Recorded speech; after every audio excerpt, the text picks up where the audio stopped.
Hello respected teachers, dear aspirants, dear viewers, स्वागत है आप सभी का दी मास्टर जर्नी में। और मैं शशांक तिवारी आप सभी का एक बार फिर से स्वागत करता हूं। और आज हम लोग कवर करने वाले हैं unit 7 figures of speech. One shot में करेंगे। सारी फिगर्स ऑफ स्पीच जो आपके सिलेबस में दी गई है वो कवर करेंगे। इसके अलावा दो तीन और इंपॉर्टेंट वो भी मैंने मेंशन कर दिए हैं। लेकिन शुरू करने से पहले कुछ खास बात। ये यूनिट जो है बेसिकली मैं सभी एस्पिरेंट्स से यही बात करूंगा, यहां से आपके नंबर एग्जाम में नहीं कटने चाहिए, क्योंकि ये एक इंपॉर्टेंट सेक्शन है और ऐसी अपेक्षा की जाती है कि आपको ये अच्छे से आता होगा, क्योंकि यहां से आपके एग्जाम में डेफिनेटली एक या दो क्वेश्चन तो आएंगे, ये पक्की बात है। नंबर कहाँ कटने हैं, अगर मान लो कटना ही है, वैसे तो हम पूरा 100 नंबर का कवर करके चलेंगे, लेकिन फिर भी अगर नंबर कटने की गुंजाइश अगर आती है तो शायद वो सेक्शन अगर हो तो वो लिटरेचर का हो, अदरवाइज नहीं हो। बिकॉज अगर कोई नॉवेल्स में से क्वेश्चन पूछ लिया जाता है तो हम सब जानते हैं नॉवेल्स कितने बड़े होते हैं, तो उसमें से मान लो किसी लाइन को किसी ने क्रिटिसाइज किया, अगर ऐसा पूछ लिया तो वहां नंबर चले जाएंगे। तो ऑल इतनी डीप में तो शायद आपके एग्जाम में ना पूछा जाए, लेकिन फिर भी मेरा ऐसा विश्वास है कि आप जो है इस वाले सेक्शन में से अपने नंबर बिल्कुल कटने मत देना। और ये इकलौता ऐसा सेक्शन है जहां पर आपको प्रैक्टिस की रिक्वायरमेंट ज्यादा पड़ेगी। What does it mean here? यहां पर मेरे कहने का मतलब यह है कि प्रैक्टिस तो आपको हर सेक्शन में ही करनी है, लेकिन मैं आपको इसको अच्छे से समझाने का प्रयास करूंगा। उसके बाद में आपने इसको समझ लिया, देख लिया इस वीडियो को, लेकिन next what you need to do, आपको क्या करने की आवश्यकता है? आपको पढ़ने के बाद में the more you practice the more you perfect वाला कॉन्सेप्ट अपनाना है। इसका मतलब यह है कि आपको क्वेश्चंस बहुत लगाने हैं। यानी कि अगर आपने सिमली पढ़ा, मेटाफर पढ़ा, पैराडॉक्स, आयरनी वगैरह अगर पढ़ा है तो इसके बिहाव पर आप एमसीक्यू लगाना शुरू करें। तो आज तो मैं इसको वन शॉट में कवर करूंगा, जिसमें मैं आपको डिटेल में एक्सप्लेन करूंगा। नेक्स्ट वाला जो हमारा वीडियो रहेगा उसके अंदर मैं आपके लिए 100 क्वेश्चंस लेकर आऊंगा फिगर्स ऑफ स्पीच से संबंधित, जिसमें हम लोग केवल प्रैक्टिस करेंगे। मैं आपको क्वेश्चंस दूंगा, आपको बताना है कि कौन सी फिगर ऑफ स्पीच है। इसलिए आज इसको पढ़ लीजिए। नेक्स्ट टाइम हमारा लेक्चर कल या परसों, यानी कि आएगा तो रेगुलर हम प्लान कर रहे हैं, आप जैसा कि देख रहे हैं। लेकिन अगर हम लोग कल मान लो दूसरा चैप्टर शूट करने में बिजी हो गए तो परसों हम लोग 100 क्वेश्चंस लेकर आ जाएंगे, या फिर अगर होगा तो कल ही हम इसके संबंधित 100 क्वेश्चंस का आपके सामने एक टेस्ट लेकर आएंगे। ठीक है, तो उम्मीद करता हूं कि यहां तक बात मेरी क्लियर हो गई होगी। अब हम शुरू करते हैं, ज्यादा टाइम वेस्ट नहीं करेंगे, बिकॉज हमेशा कहता हूं समय कम है। और आप सभी टीचर्स जो है, जितने भी एस्पिरेंट है, मैं फिर दोहराता हूं अपनी बात को, अगर आप देखने में समर्थ हैं तो 2x की स्पीड में देखिए, सो दैट कि अगर मान लो 1 घंटे का भी वीडियो होता है तो वो 30 मिनट में हो जाएगा, 45 मिनट का होगा तो और कम मिनट में हो जाएगा। ठीक है, 1.5 नॉर्मल स्पीड में नहीं देखना है, पूरा प्रयास ये करना आप लोग। ठीक है, so English detailed explanation unit 7 figures of speech and Shashank the master. Now introduction of figure of speech के बारे में यहां पर बात करते हैं। बड़े इत्मीनान से दिल थाम के बैठेगा रिस्पेक्टेड टीचर्स और व्यूअर्स, बड़े प्यारी प्यारी हमने फोटो लगाई है। तो introduction to figures of speech में क्या लिखा है? Figures of speech are used to make words और सेंटेंस इंप्रेसिव। जो फिगर्स ऑफ स्पीच होती हैं उसका यूज जो है बेसिकली पोयम को या सेंटेंस को इंप्रेसिव बनाने के लिए किया जाता है। इस पहली लाइन में जो थोड़ा सा भी अगर माइंड में डिस्टर्बेंस करेगा तो ये वाला वर्ड की सर वर्स क्या होता है, तो वर्स का मतलब आप फिलहाल यहां पर सिंपली समझिए एक पोयम। सर ये क्या बात हुई, आपने नीचे तो बड़ी प्यारी प्यारी बातें लिख दी यहां पर और यहां पर आप केवल पोयम लिख रहे हो। हाँ, समझाने का मोटिव मेरा ये है कि वर्स क्या है, एक पोयम है। जैसे अभी आपके सिलेबस के अंदर एक वो दी गई है, एक मिनट में आपका सिलेबस चेकआउट कर लेता हूं। हाँ, द बॉल पोयम। ठीक है, अभी आपके सिलेबस में द बॉल पोयम दी गई है। तो बॉल पोयम की अगर मैं आपसे राइम स्कीम पूछूं कि उसकी राइम स्कीम क्या है, तो आप क्या बताएंगे? आप कुछ नहीं बताएंगे, because you know very well that it is written in free words. वहां पर कभी मीटर का ध्यान नहीं रखा जाता है, वहां पर राइम स्कीम का ध्यान नहीं रखा जाता है। बस एक पोएट है जो लिखा जा रहा है अपनी ही धुन में, सिस्टमेटिक वे में, उसको that is called free words. ठीक है, सो यहां पर क्या कहने का मतलब है कि फिगर्स ऑफ स्पीच जो है, जो पोयम को यानी कि वर्ड्स को और सेंटेंस को इंप्रेसिव बनाने के लिए यूज होते हैं। Now just as ornaments decorate the body of a lady and add to her beauty, in the same way figures of speech add to the beauty of poetry. जिस तरीके से ornaments यानी कि आभूषण, ठीक है, जिस तरीके से ऑर्नामेंट्स यानी कि आभूषण डेकोरेट करते हैं किसी स्त्री की सुंदरता को, यानी कि हम सब जानते हैं कि महिलाएं जब जो है सीता रानी वगैरह, ठीक है, जो हमारी गोल्ड वगैरह होता है वो पहनती हैं तो उनकी सुंदरता में 4 चांद लग जाते हैं। ठीक उसी तरीके से जो हमारी ये फिगर्स ऑफ स्पीच हैं, इनका यूज किस लिए किया जाता है? इनका यूज हम लोग सेंटेंस में करते हैं, पोएम्स में करते हैं, सो दैट कि इनकी सुंदरता बढ़ जाए। ठीक है, एक बार फिर से कंक्लूड कर देते हैं, क्योंकि अगर हमें थीम समझ में नहीं आई, कॉन्सेप्ट समझ में नहीं आया, तो फिर आगे पढ़ने का कोई कॉन्सेप्ट नहीं, मतलब समझ में नहीं आएगा, इसलिए। So figures of speech are use to make words और poem sentence impressive. Figure of speech का यूज पोयम को यानी कि वर्ड्स को और सेंटेंस को इंप्रेसिव बनाने के लिए किया जाता है। जिस तरीके से ऑर्नामेंट जो है जब कोई लेडी यूज करती तो उसकी सुंदरता में चार चांद लग जाते हैं, इन द सेम वे ठीक उसी तरीके से figures of speech add to the beauty of poetry, poetry की सुंदरता बढ़ाने के लिए काम में आती है। ठीक है, आगे बात करते हैं। अच्छा, हिंदी में मैंने मेंशन कर रखा है, ठीक है। किसी पद या वाक्य को प्रभावशाली बनाने के लिए अलंकारों का प्रयोग किया जाता है। जिस प्रकार आभूषण स्त्री के शरीर को सजाते हैं और उसकी सुंदरता में चार चांद लगाते हैं, ठीक उसी प्रकार अलंकार जो है कविता की सुंदरता में चार चांद लगाते हैं। तो जिस तरीके से यहां पर वर्ड्स का मेंशन मैंने किया था पोयम, अगर किसी को लिटरेचर पे और डीप में जानना है कि सर वर्ड्स क्या होता है, यहां पर मेंशन कर रखा है। Words a succession of metrical feet written, printed or orally composed as one line. One of the lines of a poem, a particular type of metrical lines, a hexameter verse, a poem or piece of poetry, metrical composition poetry essential. although मैं आपको एक simple बात कहूं तो ये exam में नहीं पूछा जाएगा, ठीक है।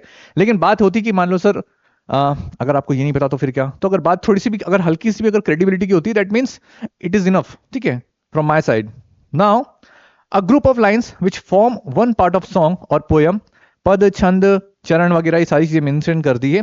और फिर भी इन सारी बातों का सार ये है कि वर्ड्स मींस आप ये समझिए पोयम, ठीक है। पोयम और सेंटेंस को प्रभावशाली बनाने के लिए हम लोग फिगर ऑफ स्पीच का यूज करते हैं। Now what are figure of speech, आखिरकार ये होती क्या है, ठीक है। फिगर्स ऑफ स्पीच की हम बात कर रहे हैं तो होती क्या है। So figures of speech are literary devices. Figure of speech क्या होती है, लिटरेरी डिवाइसेस। अब मन में प्रश्न आएगा सर ये लिटरेरी डिवाइसेस क्या होते हैं, तो घबराने की बिल्कुल बात नहीं है, ये रही आपकी लिटरेरी डिवाइसेस, वो भी मैंने मेंशन कर दी है, इसके बारे में भी आगे चर्चा करेंगे। तो फिगर्स ऑफ स्पीच क्या होती है, वो लिटरेरी डिवाइसेस होती है that use language in a non literal way, जो कि लैंग्वेज में यूज होती है नॉन लिटरल वे में, to create a particular effect, जिससे क्या हो, एक पर्टिकुलर इफेक्ट क्रिएट हो, जनरेट हो सके। सो हिंदी में भी अर्थ यहां मेंशन कर रखा है कि figures of speech literary devices हैं जिसमें भाषा का प्रयोग जो है विशेष प्रभाव पैदा करने के लिए नॉन लिटरल वे में, गैर शाब्दिक तरीके से किया जाता है। अब बड़ा प्रश्न कि सर ये गैर शाब्दिक यानी कि नॉन लिटरल वे और लिटरल वे का मतलब क्या है। आई अंडरस्टैंड कि बहुत सारे टीचर्स को पता होगा, लेकिन फिर भी मैं यहां पर अपनी तरफ से एक बताने का प्रयास करता हूं। लिटरल वे का मतलब रहता है कि जैसा कोई सेंटेंस लिखा गया है उसका वैसा ही अर्थ निकलना, that is called literal meaning. और नॉन लिटरल का मतलब लिखा है जैसा सेंटेंस लिखा है कवि कुछ और कहना चाहता है, उसका अर्थ जो है लिखे गए सेंटेंस से परे है, ठीक है, जो कि अधिकतर पोएट लोग करते हैं। पोएट लोग क्या करते हैं अल्टीमेटली कि वो कम से कम शब्दों में अपनी पोएट्री को, अपनी बात को समझाने का प्रयास करते हैं, ठीक है। नाउ आगे क्या लिखा है, figures of speech can be used to emphasize a point, evoke emotions और simply make language more interesting and engaging. क्या लिखा है बताइए, थोड़ा सा भी अगर आप सेंटेंस से, बड़ी आसान लैंग्वेज का मैंने यूज करने का प्रयास किया है यहां पर, कि फिगर ऑफ स्पीच का उपयोग किसी बिंदु पर जोर देने के लिए, जो पर्टिकुलर कोई पॉइंट है वहां पर उसको एम्फसाइज करने के लिए, भावनाओं को जगाने के लिए, आपके इमोशंस को इवोक करने के लिए, या फिर भाषा को और अधिक इंटरेस्टिंग, रोचक और आकर्षक बनाने के लिए फिगर ऑफ स्पीच का इस्तेमाल किया जाता है, ठीक है। आई होप कि यहां तक आपको समझ में आया होगा कि फिगर ऑफ स्पीच का क्या कॉन्सेप्ट है। Now they go beyond the ordinary meaning of words to create a more vivid, impactful और इमेजिनेटिव एक्सप्रेशन। क्या कहने का मतलब है, they go beyond the ordinary meaning, जो भी ऑर्डिनरी मीनिंग होता है उससे परे उसका अर्थ निकलता है। जब कोई पोएट जो है अपनी कविता के अंदर, अपनी पोएम के अंदर फिगर्स ऑफ स्पीच का इस्तेमाल करता है तो उसका जो मीनिंग निकलता है वो बियॉन्ड द लिमिट, परे अर्थ निकलता है, जस्ट बिकॉज वो क्या करना चाहता है, वो एक विविड इमेज को क्रिएट करना चाह रहा है, इंपैक्टफुल इमेज दर्शाना चाह रहा है, जो भी उसकी इमेजिनेशन है उसको वहां पर दर्शाना चाह रहा है, इसलिए, ठीक है। आल्दो ये सारी भी चीजें आपसे नहीं पूछी जाएंगी, जस्ट बिकॉज एक सेंटेंस लिखा रहेगा, उसमें पता होना, उसमें आपसे पूछा जाएगा कि इसमें कौन सी फिगर ऑफ स्पीच इस्तेमाल हुई है, लेकिन बेसिक है, ये रूट है, ये आपको पता होना चाहिए। ये सब क्या है रिस्पेक्टेड टीचर्स, ये एक रूट है जो आपको पता होना चाहिए। नाउ लिटरेरी डिवाइसेस क्या होती है, मैंने आपको कहा था, यहां मेंशन कर दिया है। Literary devices are tools that writers use to create the desire effect in their writing. Literary device क्या है, टूल्स हैं जिनका इस्तेमाल कौन करता है, राइटर इस्तेमाल करता है अपनी राइटिंग में डिजायर्ड इफेक्ट क्रिएट करने के लिए, अपनी मन चाहा इफेक्ट को डालने के लिए यहां पर यह किया जाता है, यानी कि राइटर्स के माध्यम से यूज किया जाता है। There are many different types of literary devices, ठीक है, there are many different types of literary devices, बहुत सारे प्रकार की लिटरेरी डिवाइसेस होती है, and each one has its unique purpose, और हर किसी लिटरेरी डिवाइसेस का अपना एक स्पेशल पर्पस है. Now by understanding what these devices are and how to use them, you can make your writing more powerful and effective. क्या कहने का मतलब है? By understanding what these devices are, जब हम समझते हैं अल्टीमेटली कि डिवाइसेस क्या है and how to use them, किस तरीके से इन्हें यूज किया जाता है, कैसे करते हैं, you can make your writing more powerful and effective. आप अपनी राइटिंग को बहुत ही पावरफुल और इफेक्टिव, प्रभावशाली बना सकते हैं. यह इस्तेमाल होता है हमारे फिगर ऑफ स्पीच का. सो आशा करता हूं कि यहां तक मैंने अपनी बात आप तक अच्छे से पहुंचाई होगी. सो ये तो था थोड़ा एक brief introduction figure of speech से संबंधित. नाउ आगे बात करते हैं हम लोग आपके सिलेबस में जो भी दिए गए हैं. ठीक है, जैसा कि हम लोग डिस्कस कर लेते हैं यूनिट 7 में, simile, metaphor, personification, paradox, irony, illustration, hyperbole और एजोनेंस. यहां एक चीज ध्यान रखना, केवल इनको रट के मत चले जाना एग्जाम में या इनकी प्रैक्टिस करके. फिगर्स ऑफ स्पीच जितनी भी है जो इंपॉर्टेंट है ये तो करना ही है आपको. अपार्ट फ्रॉम दिस जो भी और आती हैं वो भी आपको कंटिन्यू करना है. ये ध्यान रखना, जरूरी नहीं है एग्जामिनर आपसे ये देगा, और ना ही आप उनको ब्लेम कर सकते हैं कि सर आपने ये तो दी नहीं सिलेबस में, क्योंकि ये होगा. क्योंकि लिटरेरी डिवाइसेस ऐसा सेक्शन है जहां पर क्वेश्चंस पोएम से पूछ ली लाइन, अब उसमें पता थोड़ी ना कौन सी स्पीच है, आपकी पोएम से दे दी तो आप ये भी नहीं कह सकते. मान लो कि 7 जो फिगर ऑफ स्पीच पूछी गई है, इन 7 फिगर्स ऑफ स्पीच में आपके कोई पोयम में उठा ली गई और उसमें से वो लाइन दे दी. अब आप ये बोलोगे सर ये फिगर ऑफ स्पीच का क्वेश्चन था लेकिन वो इसमें से था नहीं, लेकिन वो लाइन तो आपके सिलेबस में थी ना जिसमें वो दूसरी फिगर ऑफ स्पीच यूज हो रही है. तो इसका विशेष ध्यान रखिएगा. तो जितनी इंपॉर्टेंट है वो जरूर करिए. इसके अलावा जितनी भी आपकी पोयम्स हैं सिलेबस के अंदर उनकी फिगर ऑफ स्पीच को अच्छे से कवर करते चलिएगा. ठीक है, और साथ में इसके अलावा दूसरा जो सेक्शन है जैसे कि लिटरेचर का तो पोर्शन है आपका जिसमें पोयम दी गई है, जॉन कीट्स की ode to autumn, Toru Dutt की आवर कैजुराना ट्री, तो इनकी भी लिटरेरी डिवाइस आपको पढ़ के चलना है. काफी कुछ है पढ़ने के लिए, समय वेस्ट नहीं करना है. मैं आपको बता रहा हूं, मैं अपना एक्सपीरियंस जितना है आपके साथ में शेयर कर रहा हूं. ठीक है, थोड़ा सा पानी पी लेता हूं फिर हम कंटिन्यू करेंगे अभी.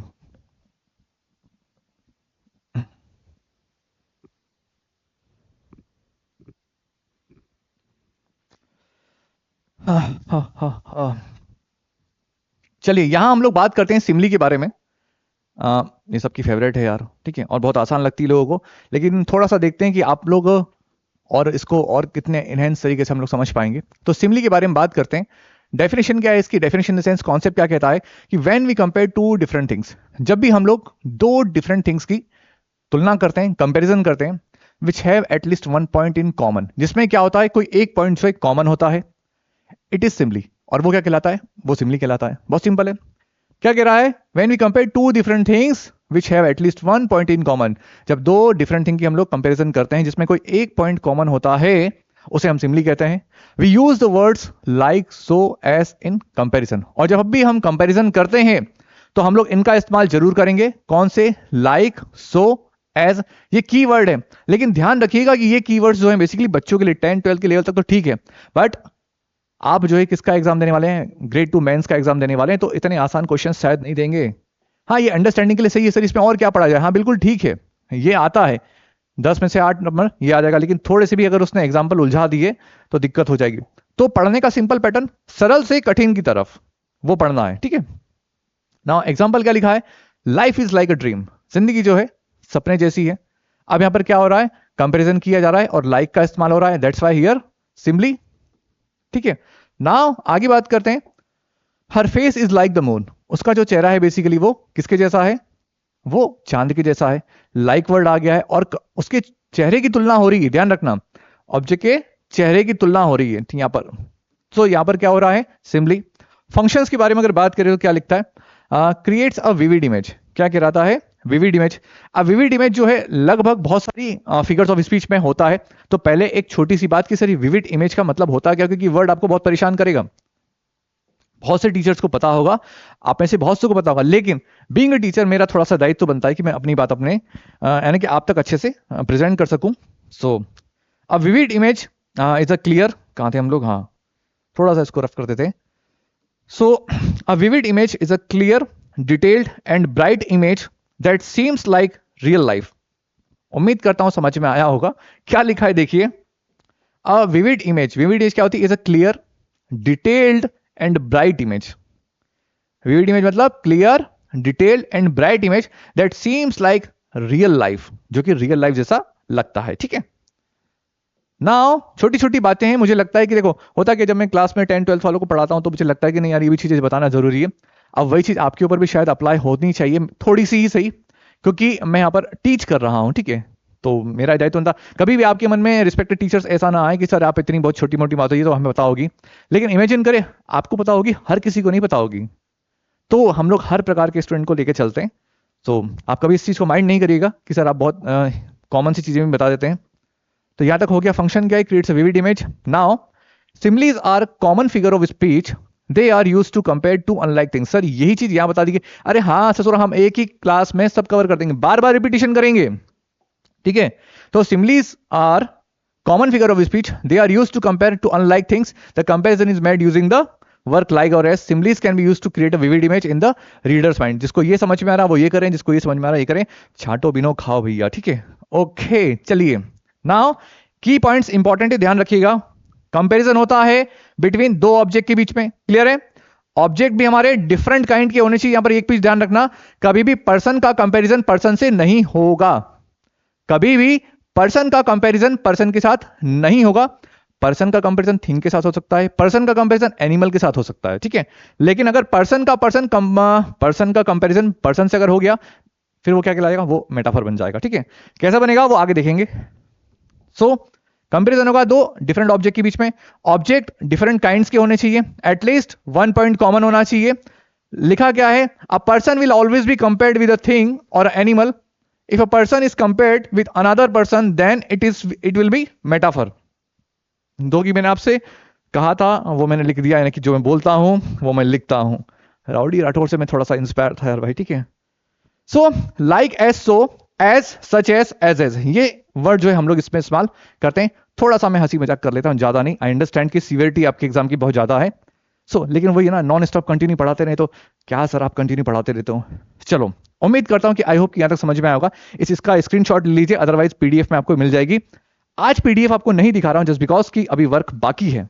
ये तो आपको कंटेंट मिल ही जाएगा, जो भी पीपीटी के अंदर आता है वो तो मिल ही जाएगा, तो इसका स्क्रीनशॉट ले लीजिएगा। इसके अलावा जो क्वेश्चन है वो भी एक साथ दिखा दूंगा आपको।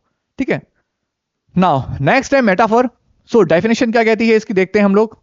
तो metaphor is a implied simile, metaphor is an implied simile. सवाल बड़ा कि सर ये इंप्लाइड सिमिली का होता है और होता का है implied simile. So a metaphor is an implied simile, metaphor जो है इंप्लाइड सिमिली होता है। ये ध्यान रखना, एक नंबर में क्वेश्चन आता है, शायद अब ये तो बहुत से लोगों को पता चल गया, लेकिन बहुत पहले है ना, बहुत से लोगों को नहीं पता था कि इंप्लाइड सिमिली किसे कहा जाता है, मेटाफर को। मेटाफर को दूसरा नाम क्या है, implied simile. Now we compare things without the words like, so, as. एक और चीज यहां पर मेंशन कर रखा है डिटेल में कि ये इंप्लाइड सिमिली का क्या कॉन्सेप्ट है, तो ध्यान से देखिए। An implied simile is a figure of speech in which, जिसमें a comparison is made between two things, जिसमें कंपैरिजन होता है। ठीक है, कंपैरिजन सिमिली में भी होता है without directly using the word like और एज। लेकिन यहां पर एक डिफरेंस है कि यहां पर लाइक और एज वर्ड का यूज नहीं होगा, that's why here we called it is implied simile. ठीक है, now for example if someone says, कोई कहता है her voice is like a soft breeze on a warm summer day. ठीक है, बड़े गर्मी के दिनों में जो उसकी आवाज है वो कैसी है, सॉफ्ट ब्रीज जैसे। The comparison is breeze is implied, तो जो कंपैरिजन हो रहा है वो क्या है, इंप्लाइड है। वी डोंट एग्जैक्टली से द लाइक और एज, हमने डायरेक्ट यहां पर लाइक और एज का इस्तेमाल नहीं करा, लेकिन हमने कंपैरिजन जरूर किया है, इसलिए यहां पर क्या होता है, इंप्लाइड सिमिली। तो ध्यान रखना, इंप्लाइड सिमिली मींस यही सारी चीजें रहती हैं, यहां पर कंपैरिजन होता है और हम लोग डायरेक्टली यूज नहीं करते लाइक और एज वर्ड का। ठीक है, लेकिन कॉमन क्वेश्चन अगर बन जाएगा तो ये बनेगा कि मेटाफर को दूसरे कौन से नाम से आते हैं, व्हाट इज अनदर नेम, और ठीक है दूसरा नाम क्या है उसका, और इंप्लाइड सिमिली किसे कहा जाता है, मेटाफर को। सो इसके अलावा क्या लिखा है, हाँ यहां तो हो गया हमारा। चलो की पॉइंट्स में कुछ इंपॉर्टेंट बातें लिखी थी, हम लोग डिस्कस करेंगे। Maharana Pratap was the lion of Mewar. ठीक है, इट मींस इसका मतलब क्या है, Maharana Pratap was as brave as the lion. Maharana Pratap जो है उतने ब्रेव हैं जितने की lion. Here the word brave word hidden, यहां पर ब्रेव वर्ड जो है क्या है, हिडन है। और यहां पर एक चीज देखिए, यहां पर इसका मतलब क्या एज आ रहा है, ये कहां पर आता है, बेसिकली सिमिली में, लेकिन यहां पर ये क्या है, हिडन है, इसीलिए इसे क्या जाता है, इंप्लाइड सिमिली। इसीलिए क्या कहा जाता है, इंप्लाइड सिमिली। तो ध्यान रखना। ओके ओके ओके, हाँ डन। ये बार बार काय की आवाज आ रही है यार मोहित। चलो कोई नहीं, हम हमारी क्लास जारी रखते हैं, कोई बात होगी तो हमारे टेक्निकल सपोर्ट भैया मोहित भैया देख लेंगे। मोहित भैया हमारे बहुत लीजेंड आदमी है यार। ठीक है, अरे फिर से डिस्टरबेंस हो रहा है यार। चलो मोहित, ये बार बार इंटरप्ट कर रहा है यार मुझे। चलो, कहाँ थे हम लोग? डेफिनेशन हो गया, महाराणा प्रताप के बारे में बात कर ली। Okay, he is a man of iron will. ठीक है, इसका मतलब क्या है? It means that his will is as strong as iron. ठीक है, तो यहां पर भी क्या हो गया? यहां पर भी हमारा मेटाफर हो गया, क्योंकि यहां पर डायरेक्टली यूज नहीं हुआ है, बी फॉर्म यूज हो रही है। बी फॉर्म का कॉन्सेप्ट मैं आपको यहां पर बताऊंगा अभी। पर्पस क्या है? Metaphors create a vivid image, जैसे फिर से आ गया vivid image. Metaphors create a vivid image, evoke emotions, and enhance understanding by connecting two seemingly unrelated concept। बस वही बातें बताई गई हैं जो आपको समझानी है। कंपैरिजन होता है, बड़े प्रेम से होता है, एज इज और का यूज होता नहीं है, ये सारी चीजें। ठीक है, नाउ की पॉइंट्स में क्या लिखा है? Metaphor means carry over. Metaphor का मतलब क्या होता है? कैरी ओवर, आगे बढ़ाना। ठीक है, metaphor is also called imply simile, बता दिया है। नेक्स्ट पॉइंट क्या है? In a metaphor, comparison of person can be with another person, metaphor or with another thing or with another animal। Metaphor में क्या होता है? पर्सन का कंपैरिजन हम लोग पर्सन से भी कर सकते हैं, और इसके अलावा अनदर थिंग से भी कर सकते हैं, इसके अलावा एनिमल से भी कर सकते हैं। लेकिन एक पॉइंट और मेंशन करा है, at the time of comparison, जब भी कंपैरिजन करते हैं, remember that is very important key point, be form is used. Be form का यूज किया जाता है। जैसे क्या लिखा है? The camel is the ship of desert. ठीक है, ऊंट को जो है रेगिस्तान का जहाज कहा जाता है, तो बी फॉर्म का इस्तेमाल हो रहा है। ध्यान रखिए, किसका इस्तेमाल हो रहा है? बी फॉर्म का। और रेगिस्तान का जहाज किसे कहा जाता है? ऊंट का, ऊंट को। तो इस तरीके से क्वेश्चंस बनेंगे। तो की पॉइंट मेटाफर में क्या है? पहली बात, जैसा सिमली में कंपैरिजन होता है, ठीक वैसे ही काय में होगा मेटाफर के अंदर। दूसरी बात, इसमें वर्ब की बी फॉर्म का इस्तेमाल होता है। Is, are, am, was, were. Be form हम सब जानते हैं, जो कॉन्टिन्यूस की फॉर्म होती है, is, are, am, was, were, has, है वगैरह, ये सब सारी चीजें। इसके अलावा और आगे क्या बात होती है? तो इंप्लाइड सिमली से कहा जाता है। और बस बाकी इनफ है। बाकी अब आप प्रैक्टिस करेंगे, बाकी प्रैक्टिस करेंगे हम लोग क्वेश्चंस में। ये सारे की पॉइंट्स आप लोग ध्यान रखिएगा, और इसका स्क्रीनशॉट ले लीजिए। मैं थोड़ा साइड में हो जाता हूं, आगे बढ़ते हैं, पर्सोनिफिकेशन की तरफ चलते हैं कि पर्सोनिफिकेशन का कॉन्सेप्ट क्या कहता है।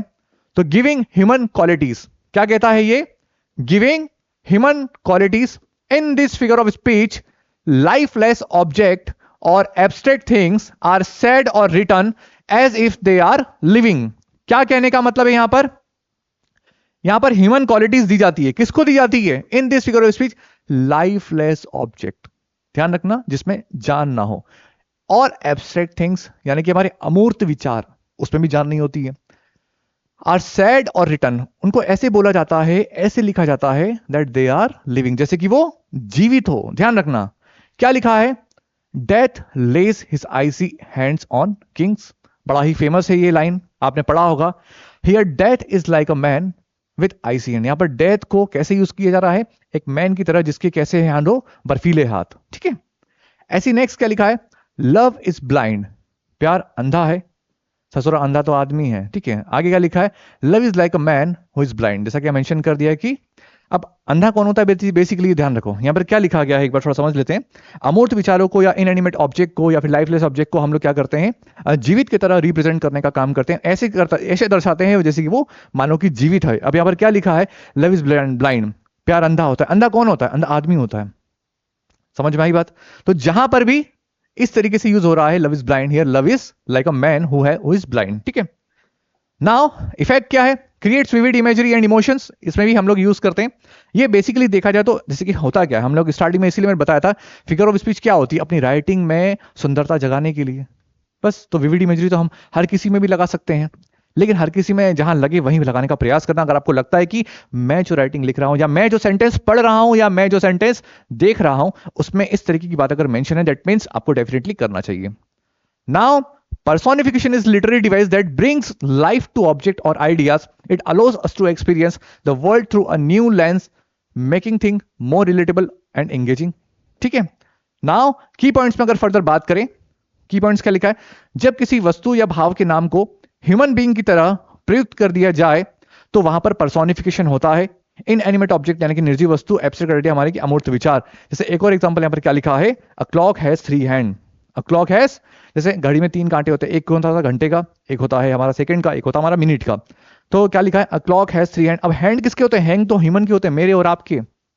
ठीक है, तो क्लॉक हैज 3 हैंड, यानी कि अब घड़ी के 3 कांटे होते हैं भाई साहब, कुछ इस तरीके से एडजस्ट कर लेना। तो हाथ किसके होते हैं? इंसान के, लेकिन घड़ी कैसी है? Non living.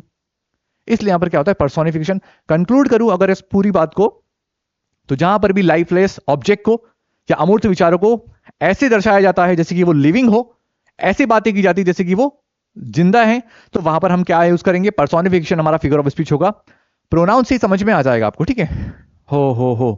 चलो आगे बात करते हैं हाइपरबोल। ये बहुत आसान लगता है, जहां पर क्या होता है? हम बातें को बढ़ा चढ़ाकर कहते हैं। क्या लिखा है देखो, exaggeration of for effect. In this figure of speech we describe a thing और person beyond the proper limit. ससुरा जितनी उसकी स्ट्रेंथ नहीं है उससे बढ़ा चढ़ाकर। जैसे कि हम कहते हैं ना कि मेरे पापा आज सवेरे टंकी में कूदे और नल की टोटी में से निकले। अब ऐसी बातें कर दी भाई साहब, हाँ ठीक है। हालांकि ये तो थोड़ी सी हवाबाजी हो गई, लेकिन चलते हैं मुद्दे की तरफ। कभी कभी छोटे मोटे बच्चों को चुटकुले सुना देता हूं, वही आते हैं यार जो मैं आप सभी रिस्पेक्टेड टीचर के साथ शेयर कर लेता हूं। So common in everyday speech.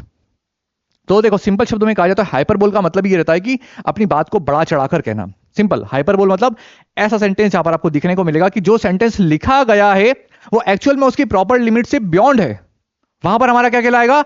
Hyperbole. ठीक है, अब फर्स्ट हो गया। सेकेंड, हाँ, कॉमन इन एवरीडे स्पीच, हमारी एवरीडे स्पीच में कॉमन होता है। Hyperbole is often use in everyday conversation, जब हम डेली लाइफ में हमारी बातचीत होती है वहां पर हम लोग हाइपरबोल का यूज करते हैं। लिटरेचर, साहित्य में इसका इस्तेमाल होता है। एंड एडवर्टाइजिंग में इसका इस्तेमाल होता है। जैसे बोलते हैं ना 90 घंटों में अंग्रेजी बोलना सीखें। क्या चल रहा है ससुरा, 90 घंटे में इंग्लिश सिखा देगा है? मतलब कुछ भी मार्केट में। चलो, it can be use to create a vivid image और to make point more memorable. क्या लिखा है? It can be use to create vivid image, तो हमने मेंशन कर ही दिया जो हम हर बार हर फिगर भी करते हैं। और to make point more memorable, और हम हमारे किसी पर्टिकुलर पॉइंट को यादगार बनाने के लिए। ठीक है, नाउ एग्जांपल्स इन लिटरेचर में बात करें तो Rose smiled and all the world was gay. Rose ने स्माइल की and all the world was gay means क्या? यहां पर हैप्पीनेस, खुश। तो how can the world be happy with a girl smile? आप ससुरा बताओ, कोई लड़की हंस दे, ठीक है, और पूरी वर्ल्ड जो है खुश हो जाए, ऐसा कैसे पॉसिबल है? यहां पर राइटर क्या कहना चाह रहा है, ध्यान दीजिए।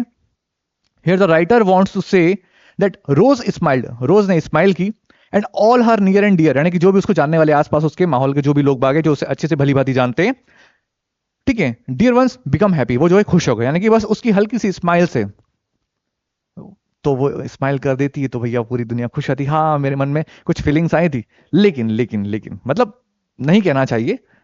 हाँ होता है, हमारे हमारी डिग्निटी मेंटेन करके चलना चाहिए थोड़ी बहुत। वो एक वो क्या बोलते कवि थे जो अब शायद नहीं रहे, राहत फतेह नहीं इंदौरी हैं शायद, कुछ उनका एक कोटेशन मुझे याद आ गया था, लेकिन अच्छे वे में ही आया था। ठीक है, चलो माता सरस्वती के द्वार पे हम लोग खड़े हैं, और ये मेरा रंगमंच है रिस्पेक्टेड टीचर। यहाँ पर जितने जबरदस्त तरीके से मैं पूरी श्रद्धा और ईमानदारी से पढ़ा सकता हूं मैं पढ़ाऊंगा, ठीक है, और अच्छे विचारों के साथ पढ़ाऊंगा। ठीक है, सो आ जाइए वापस मुद्दे की बात पे। Example number 2, I will be there in 2 second. अब ससुरा ऐसी बातें कर रहा है, मैं 2 सेकंड में आ जाऊंगा। कैसे आ जाएगा? ले, हम बोलते हैं ना दोस्त को, कहां है भाई तू? मैं यहाँ चौराहे पे खड़ा हूं, मैं 2 सेकंड में आया। अरे भैया कैसे आएगा? हो गए 2 सेकंड, लो निकल गए, पहुंच जाओ।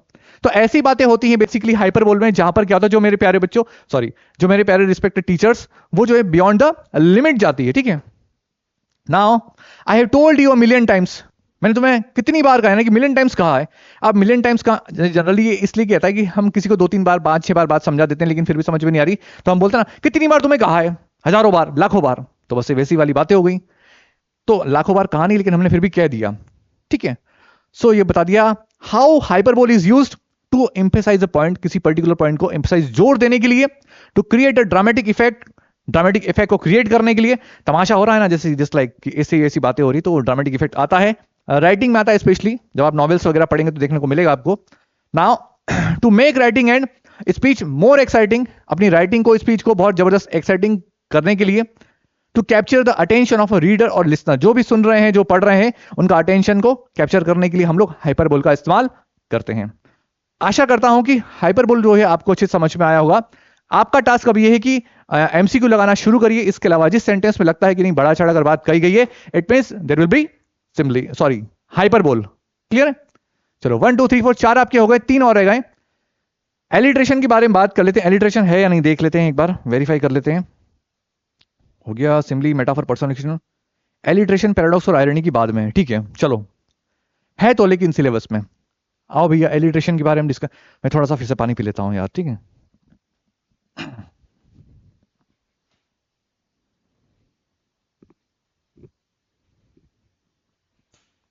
मोहित यश गया क्या? उसको बोल देना अगर लेट हो रहा तो निकल जाए, कोई इश्यू नहीं है, ठीक है। चलो एलिट्रेशन के बारे में बात करते हैं हम लोग।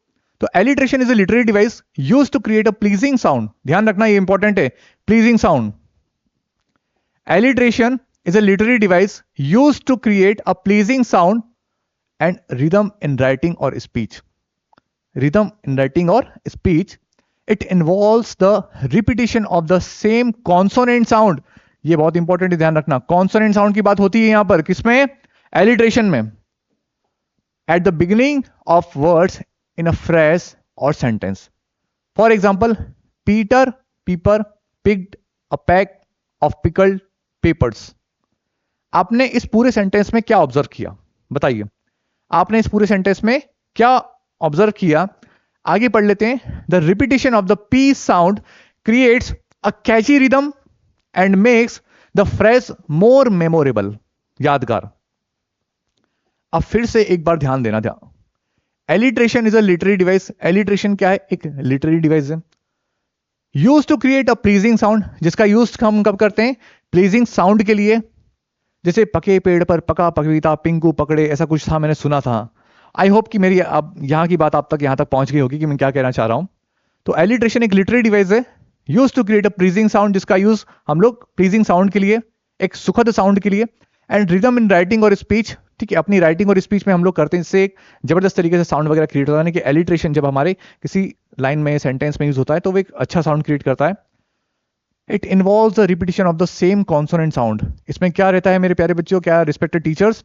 सेम कॉन्सोनेंट साउंड इसमें इन्वॉल्व रहता है at the beginning of words, यानी कि शुरुआत में, वर्ड्स की शुरुआत में, या फिर फ्रेज की शुरुआत में। फ्रेज क्या होता है? A group of words which make sense but not a complete sense. शब्दों का अर्थ जो कुछ अर्थ निकालता है लेकिन पूरा अर्थ नहीं निकालता है। फॉर एग्जाम्पल क्या लिखा है? पीटर पीपर पिक्ड। ये 3 4 5 जो वर्ड आपको नजर आ रहे हैं, इन सब में पी पी पी पी।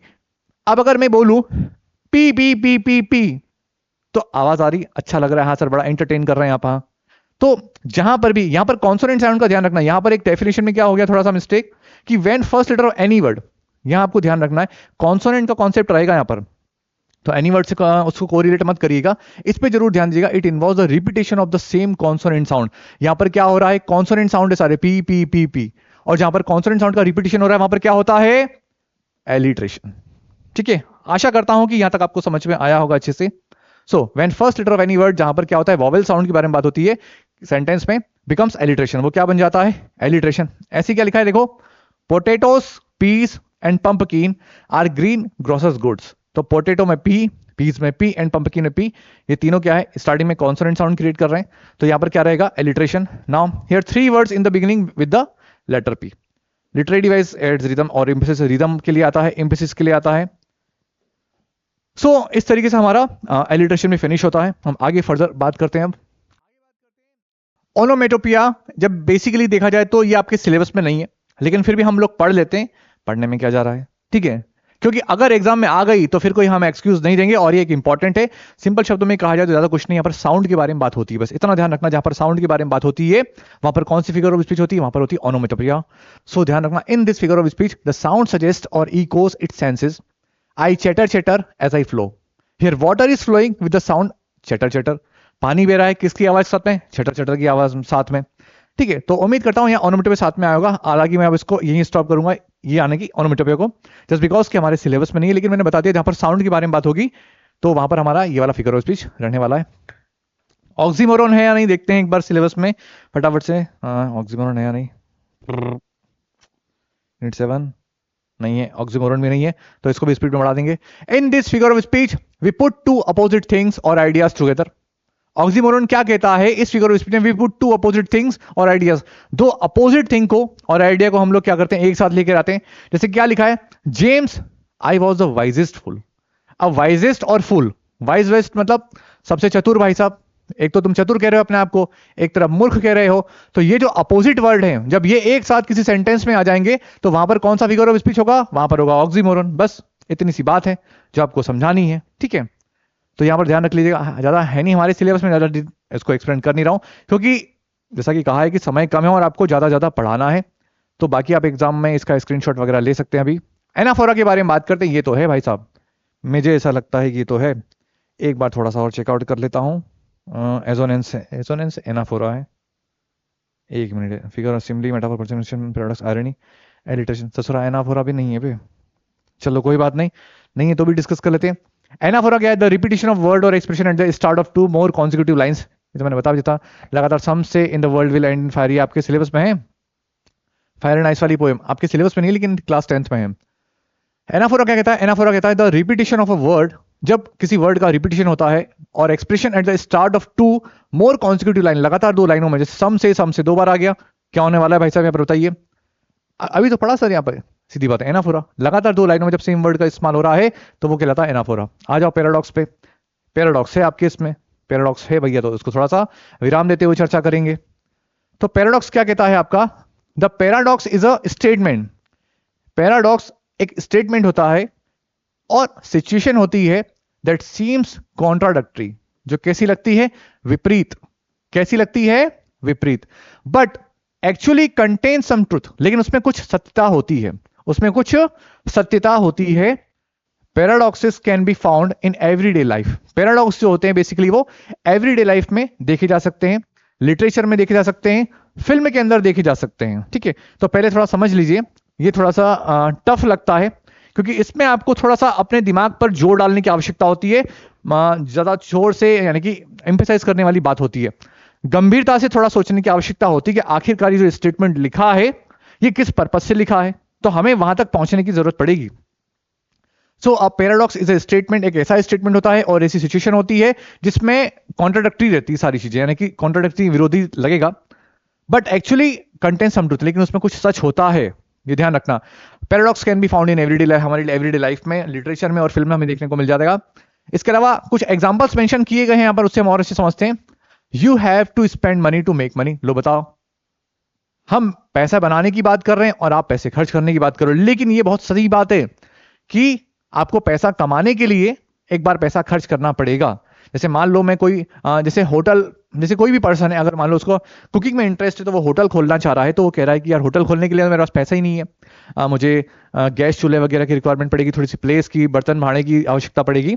सो पैसा कहाँ है? तो पैसा किसी से लोन लेगा, फिर वो होटल खोलेगा, फिर समोसे बनाएगा, फिर आपको खिलाएगा, आप उसको पैसे देंगे, पैसा बनाएगा धीरे धीरे। तो इसलिए यहां पर लिखा है, तो कहीं ना कहीं ये सेल्फ कॉन्ट्राडिक्टरी लग रहा है, लेकिन फिर भी यहां पर क्या है, बात अंततः वो सही साबित होती है कि पैसा कमाने के लिए एक बार पैसा लगाना पड़ेगा, स्पेंड करना पड़ेगा।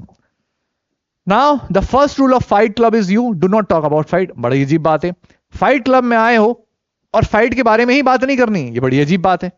लेकिन a paradox from Fight Club that leaves an impression, ठीक है। नाउ क्या लिखा है आगे? I have to be cruel to be kind. ये बेसिकली किससे लिया गया है? हेमलेट से, जो कि हमारे टाइम पीरियड पर सिलेबस में था। I have to be cruel to be kind, deep analysis करोगे तो ये समझ में आ जाएगा। इसके अलावा cowards die many times before their deaths, petrol lives life after death. ये बहुत अच्छा लगा मुझे इन सब में कि पेट्रोल जो है बेसिकली अपनी डेथ के बाद में जीते हैं। एक देशभक्त जो होता है बेसिकली वो मृत्यु के बाद ही अमर होता है, यानी कि रियल मायने में वो जाता है लेकिन उसके बाद भी दिलों में जिंदा रह जाता है यार।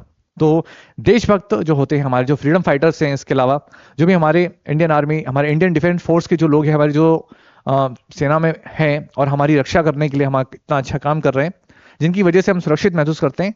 तो जब कोई देशभक्त जो है उसका निधन हो जाता है, देश के लिए शहीद हो जाता है, तो उसके बाद सही मायने में उसकी लाइफ होती है, क्योंकि तब उसको याद किया जाता है, ठीक है। तो ये बहुत अच्छा स्टेटमेंट है कि पेट्रोल लाइफ आफ्टर डेथ।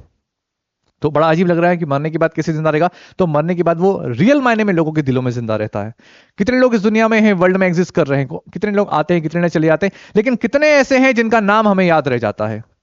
तो ये पैराडॉक्स मुझे सबसे दिल में छू जाने वाला एग्जाम्पल लगा था, जो मैंने जरूर डाला है यहाँ पर। नाउ सिंबॉलिज्म आपके इसमें है या नहीं चेक कर लेते हैं फटाफट से, नहीं तो इसको भी आगे बढ़ाते हैं फटाफट से।